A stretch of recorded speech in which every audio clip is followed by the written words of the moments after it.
नमस्कार, मी Siddhesh Dilip Shigwan news अनकटच्या hashtag राजकारणमध्ये तुम्हा सर्वांचं स्वागत करतोय आणि आजच्या कार्यक्रमामध्ये रोखठोक प्रश्न घेऊन आपण पुन्हा एकदा तुम्हाला भेटण्यासाठी आलेलो आहोत।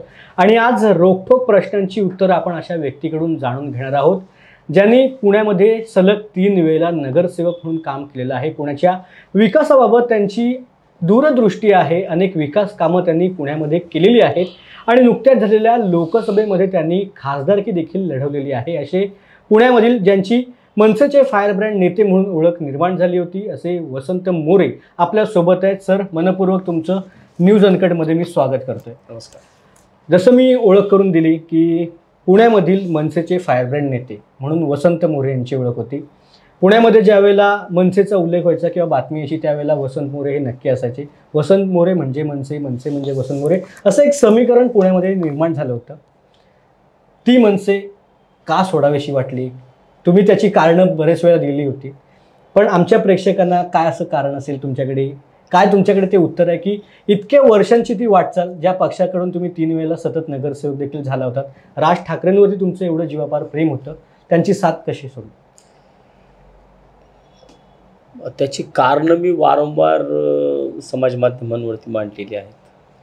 त्याच्यामध्ये विशेषतः कारण म्हणजे महत्त्वाचं कारण जो कुठला असेल तर पक्ष संघटनेमध्ये काम करत असताना पक्ष संघटनेमध्ये जे पदाधिकारी आहेत त्या पदाधिकाऱ्यांच्या सोबत काही गोष्टी माझ्या जमत नव्हत्या। कारण मी एक स्पष्ट वक्ता कार्यकर्ता आहे आणि मी कधीच आजपर्यंत माझ्या 15 वर्षाच्या सक्रिय राजकारणामध्ये मी मान्य राजसाहेबांना कधीच फसवलं नव्हतं। आणि जे पदाधिकारी आहेत हे सातत्याने वारंवार वेगवेगळे विषय करून चुकीच्या पद्धतीने फीडिंग करून साहेबांना काही गोष्टी सांगायच्या आणि त्याच्यामधून मग माझा डिस्टर्बन्स वाढवायचा। शेवटी मी शहराध्यक्ष म्हणून काम करत असताना मी ज्या पद्धतीने पुणे शहरामध्ये मनसेचं काम केलं होतं की मला वाटत नाही की 13 महिन्याच्या कालावधीमध्ये जे काम माझ्याकडून झालं होतं ते आत्ता 3 वर्षामध्ये झालं म्हणून।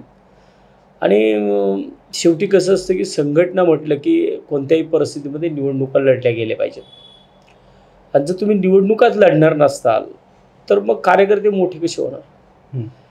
कार्यकर्ते स्वतःची क्षमता असताना दुसऱ्यांची ओझी कुठवर वाहणार?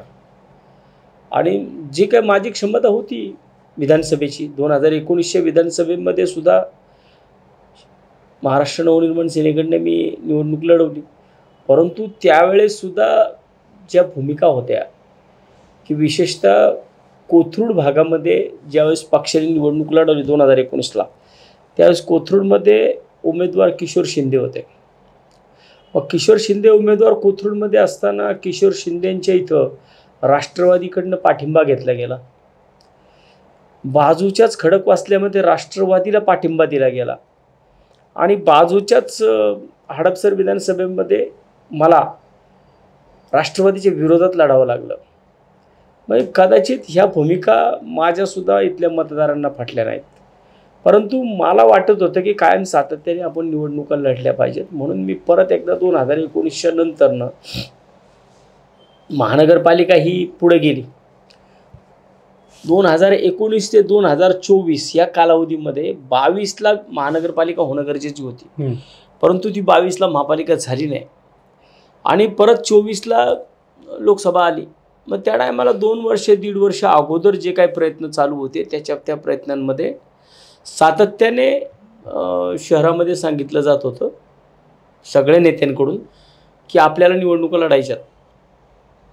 येणारी लोकसभा म्हणजे पुढे येणाऱ्या विधानसभेची नांदी आहे, त्याच्यानंतरने येणाऱ्या स्थानिक स्वराज्य संस्थांची नांदी आहे, त्यामुळे आपल्याला लोकसभा लढायची आहे, तयारी करा।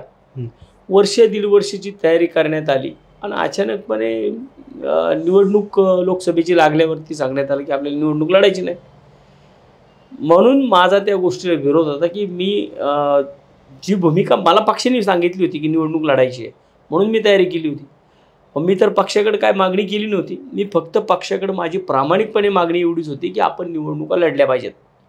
आपला पक्ष हा कुठली संघटना नाही आहे की फक्त आंदोलन करत बसू, आपल्याला आपला आवाज हाऊसमध्ये पण आला पाहिजे आणि आपण त्यासाठी प्रयत्न केले पाहिजे। जर निवडणुका लढल्या तर कार्यकर्त्यांना वाव मिळतो, नाहीतर मग एकदा जर का कधी कार्यकर्ता तुम्ही निवडणूक त्याला सवय लागली की निवडणूक आल्यावरती आपण दुसऱ्या पक्षाचा प्रचार करावा लागतो, मग तो कार्यकर्ता तेवढा सिरियसली तुम्हाला घेत नाही। म्हणून माझा आग्रह होता आणि तो आग्रह नाही पूर्ण झाला म्हणून मी पक्ष सोडला. तुम्ही जसं बोलताय की निवडणुकीमधून मनसेने माघार घेतली, ही भूमिका सातत्याने मनसेने जी बदललेली होती. 2019च्या वेळेला ह्याच मनसेचे नेते भाजपवरती टीका करताना आपल्याला पाहायला मिळत होते. परंतु आज राजसाहेबांनी 2024च्या वेळेला पंतप्रधान नरेंद्र मोदी यांना पंतप्रधान करणं गरजेचं आहे असं वक्तव्य करत बिनशर्त पाठिंबा दिला होता. आणि आता पुन्हा मनसे स्वबळावरती 250 ते 250 जागा लढवण्याच्या तयारीत आहे. एकूणच ह्या संपूर्ण मनसेच्या भूमिकेकडे तुम्ही कसं पाहता? नाही, मला वाटतं की ही परिस्थिती माननीय राजसाहेबांनी घेतलेला निर्णय आहे, तो त्यांचा निर्णय आहे, त्यामुळं मी त्यावरती बोलू शकत नाही. परंतु मला जे वाटत होतं की आत्ता जे आपण म्हणतोय की एकला चलो रे, हीच भूमिका नेमकी त्यावेळेस मी पण मांडलेली होती की लोकसभेमध्ये आपण लढलं पाहिजे.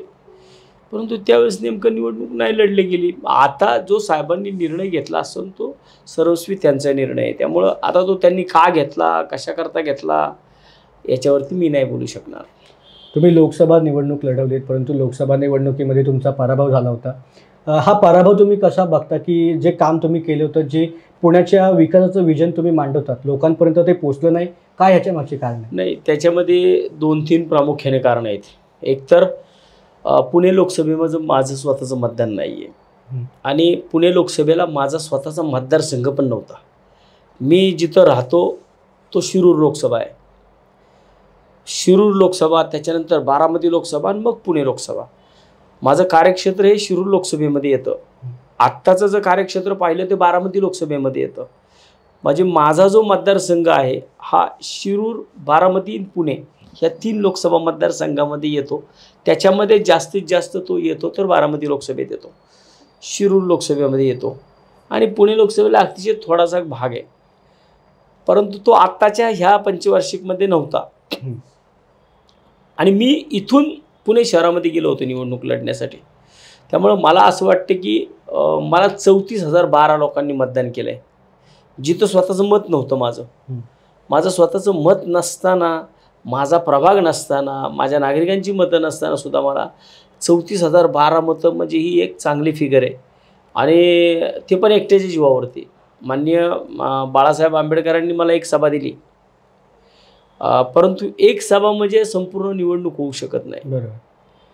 आणि ज्या पद्धतीने मी निवडणूक लढवली, मला वाटतं की ती अतिशय वाखाणण्याजोगी आहे की एक कार्यकर्ता जो फक्त एक नगरसेवक होता की ज्यांनी लोकसभेपर्यंत लढण्याची ताकद दाखवली. आणि ते मी सुरुवातीपासून म्हणत होतो की मला निवडणूक लढायची आहे. हां, चुकली असतील माझी काही गणितं, परंतु माझी गणितं जरी चुकली असेल तर परंतु मी तिथं जाऊन लढलो, ह्याला फार महत्त्व आहे.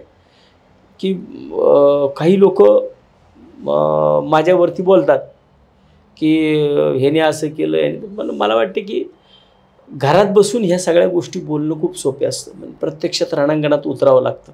आणि ती उतरण्याची हिंमत वसंत मोरेने दाखवली.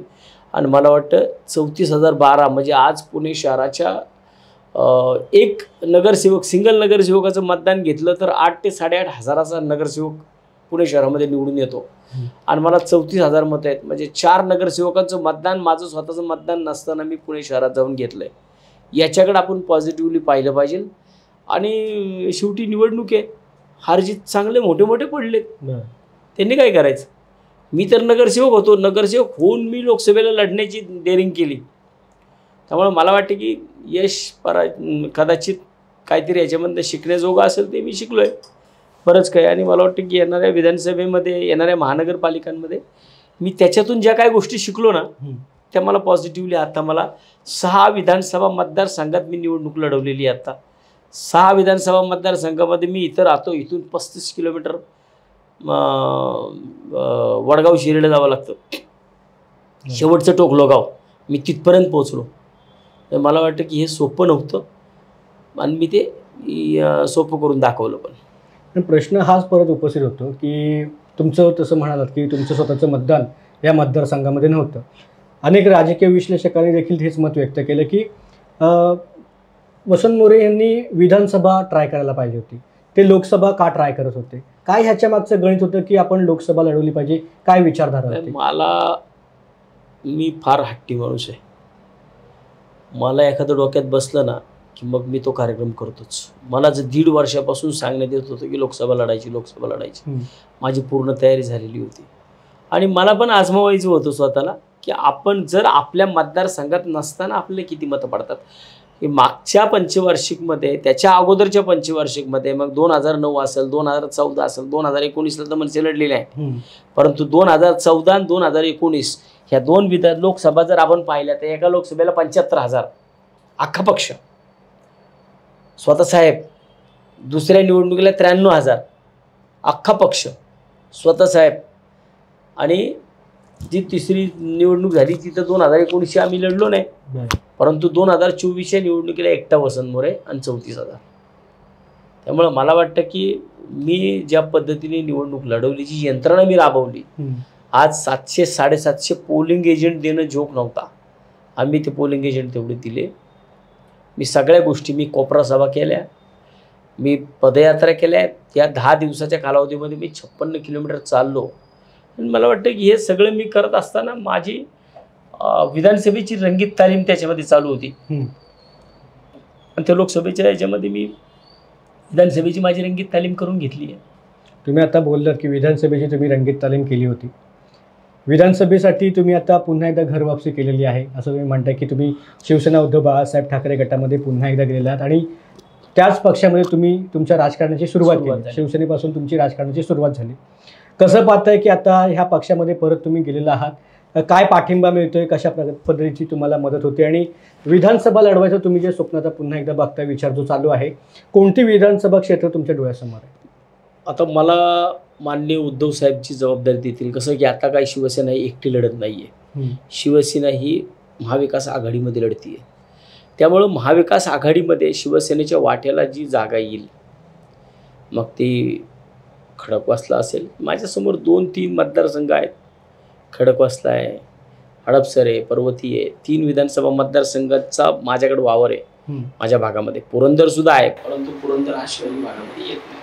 कारण मी ज्या मतदारसंघामध्ये आता आहे, ज्या मतदारसंघामधून मी गेली 3 टर्म निवडून येतोय, तो विधानसभा, तो महानगरपालिकेचा मतदारसंघ म्हणजे हा याच्यामध्ये हडपसर विधानसभा येते, याच्यामध्ये खडकवासला विधानसभा येते, याच्यामध्ये पुरंदर विधानसभा येते आणि काही पर्वती विधानसभेचा सुद्धा भाग येतो. कारण मला वाटतं 4-4 विधानसभा मतदारसंघ हे माझ्या, कारण मी शेवटच्या भागामध्ये पुणे शहराच्या सुरुवातीला मी बसलोय. तसं म्हणायला गेलं तर पुणे शहराचं दक्षिण प्रवेशद्वार माझ्या वार्डातून चालू होतं आणि तसं म्हणायला गेलं तर पुणे शहराचं शेपूट म्हटलं तरी चालेल, म्हणून मी या भागामध्ये बसलेलो. त्यामुळे मला वाटतं की माझ्या पुढे 2-3 पर्याय आहेत. त्याच्यामध्ये मला मान्य उद्धव साहेबजी जागा देतील, मान्य संजय राऊत साहेबजी जागा देतील, त्या जागेवरती मी लढेल. आणि नाही जर मला त्या ठिकाणी त्यांनी जागा घेतली, महानगरपालिका बी लढायला तयार आहे. कारण मी जर आता आलो आहे शिवसेनेमध्ये, कारण मला चांगलं आठवतं आहे की 2006 साली ज्यावेळेस महाराष्ट्र नवनिर्माण सेनेची स्थापना झाली, त्याच्यानंतर अवघ्या 4 महिन्यामध्ये पुणे महानगरपालिकेची निवडणूक लागली होती, अवघ्या 4 महिन्यात.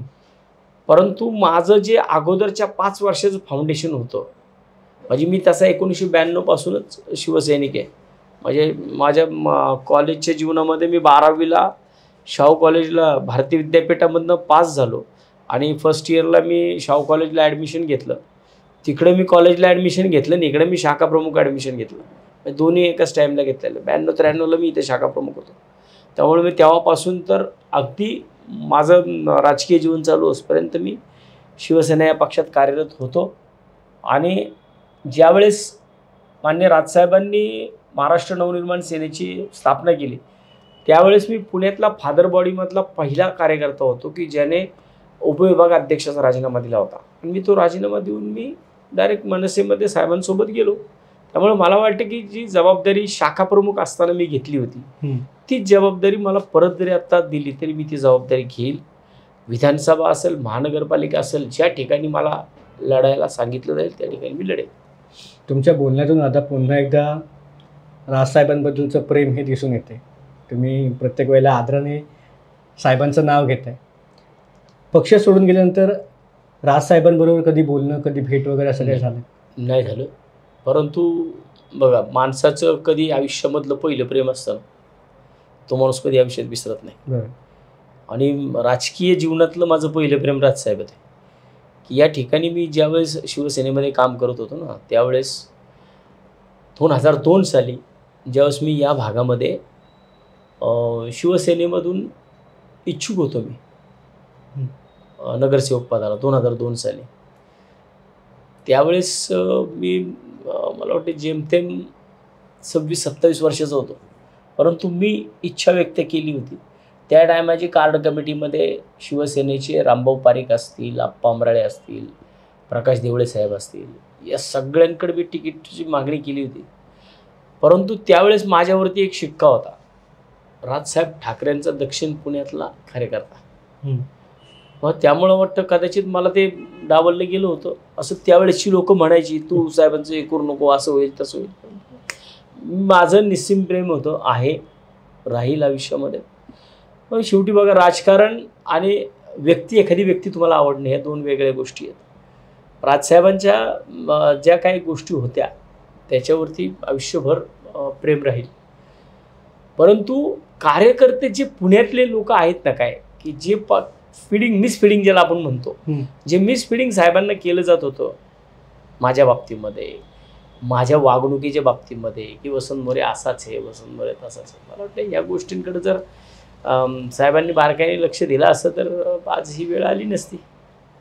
राजसाहेबांच्या आणि तुमच्या किस्स्यांवरती आपण पुढल्या भागामध्ये येऊया. तत्पूर्वी तुम्ही जो आता मुद्दा मांडलात की राजसाहेबांपर्यंत इथले स्थानिक कार्यकर्ते तुमच्याबद्दल चुकीचं मत पसरवत होते, पक्ष सोडून गेल्यानंतर काही दिवसांपूर्वीच आता तुमच्यावरती आरोप करण्यात आले, म्हणजे वसंत मोरे यांना अटक करा, ह्याच्यासाठी देखील आंदोलन देखील झालं, तुमच्यावरती विनयभंग असतील अशा प्रकारचे आरोप देखील करण्यात आले. कसं बघता ह्या संपूर्ण गोष्टीकडे, की एकेकाळचे तुमचेच मित्र, तुमच्यासोबतच त्यांनी काम केले, तुमच्यासोबतच ते वावरलेत, आणि आज तुमच्याकडे विनयभंग, चरित्र हनन अशा प्रकारचे आरोप करत आहेत? मला वाटतं की इतक्या खालच्या लेवलला पुणे शहरातील मनसे जाईल असं मला आयुष्यात कधी वाटलं नव्हतं. कारण वसंत मोरे छत्रपती शिवाजी महाराज छातीवर लावून फिरतो. सगळ्यांच्या आई बहिणी मला पण माहिती आहे, माझ्याकडे इकडे लिहिलेलं आहे, कारभार ऐसे करावा की रयतेच्या बाजेच्या देठाशी हात न लावणे. ह्या वाक्य जेव्हा मी डोक्यावर घेऊन फिरतो, छत्रपती शिवाजी महाराज छातीवर लावून फिरतो ना, त्यामुळे मी प्रत्येकाची आई बहीण माझी आई बहीण समजतो. मी प्रत्येकाच्या आई बहिणीचा मान सन्मान करतो. छत्रपती शिवाजी महाराज माझ्यासमोर असतात, हा माझा न्यायाचा दांडा माझ्या इथं असतो, तो असतो. त्यामुळं मी न्यायाच्या व्यवस्थेवरती माझा पूर्ण विश्वास आहे. जे काही झालं होतं ते कार्यकर्ते फेसबुक सोशल वॉर होतं ते, आणि त्या सोशल वॉरला काही जणांनी एवढं मोठं दाखवलं, एवढं मोठं केलं की माझ्या घरादारावरती लोक आली. आता आज सुद्धा माझ्या मुलावरती खोटा आरोप केला आहे. आज माझा मुलगा, माझे 2 भाचे, माझा एक चुलत भावाचा मुलगा, म्हणजे मनसेला ह्या गोष्टी का कराव्याशा वाटतात मला माहीत नाही आहे. कशा करता माझ्या फॅमिलीवरती लोक येतात. माझ्याकडं सुद्धा अनेक गोष्टी आहेत, अनेकांच्या फॅमिलीचे विषय आहेत माझ्याकडे, परंतु मी असल्या घाणेरड्या विषयात मी कधी जाऊ शकत नाही. आणि मला वाटतं की मला जाण्याची गरज पण पडणार नाही.